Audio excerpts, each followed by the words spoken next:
Taxing meat could help offset environmental, health problems, activists say.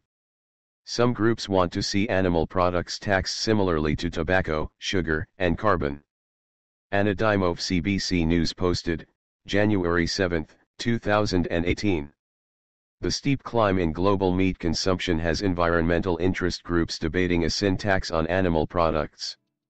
Meat consumption grew by more than 5 times between 1992 and 2016 and has contributed to greenhouse gas emissions, global obesity, rising rates of diabetes and cancer, soil degradation and deforestation, according to the Farm Animal Investment Risk and Return, FAIR, initiative. The steep climb in global meat consumption has environmental interest groups debating a sin tax on animal products. Meat consumption grew by more than 5 times between 1992 and 2016 and has contributed to greenhouse gas emissions, global obesity, rising rates of diabetes and cancer, soil degradation and deforestation, according to the Farm Animal Investment Risk and Return, FAIR, initiative. The Matter of Meat, a History of Pros and Cons. The British activist group argues meat should join products like tobacco, sugar, and carbon, which are often taxed because they are harmful to people's health and the environment. We've seen an increasing trend toward intervention, especially in Europe, this idea of looking at sin taxes, said Lauren Comper, managing director at Boston Common Asset Management, an environmentally minded investment group. She listed Denmark, Sweden, and Germany as countries considering legislation toward a meat tax. Part of the solution.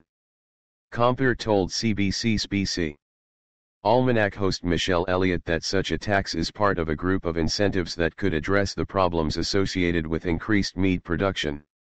Even marginally decreasing the consumption of meat increases health cost savings and also reduces environmental degradation, she said. A similar tax imposed on sugar in Mexico generated revenue that was used to install drinking fountains and accessible clean water in depressed and lower-income neighborhoods, Comper said. That, in turn, reduced the amount of sugar these residents consumed because they were no longer drinking as much soda or juice.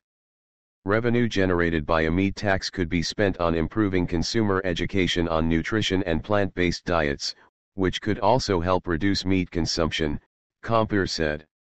More people, more food. But Kevin Boone, general manager of the BC Cattlemen's Association in Kamloops, isn't convinced that the money from a meat tax would go toward changing the industry. He said that pointing the finger at one commodity is too narrow a view. He argues that the world's expanding population is creating more demand for food, including meat. If we've got to produce more food for more humans, we're going to need more animals, more plants, more everything else to do it. To put a tax on a food product of any kind that is recognized in the Canadian Health Guide as an essential part of a balanced diet, then we need to really take a very close look at what we're doing, he said. Comper argues that production needs to be matched with consumer needs, and she sees increasing trends toward veganism along with global demands for sustainable practices. Understanding the sustainable practices, where it's produced, how it's produced and by whom, is actually becoming pretty standard in terms of consumers wanting to know where their food is produced, she said.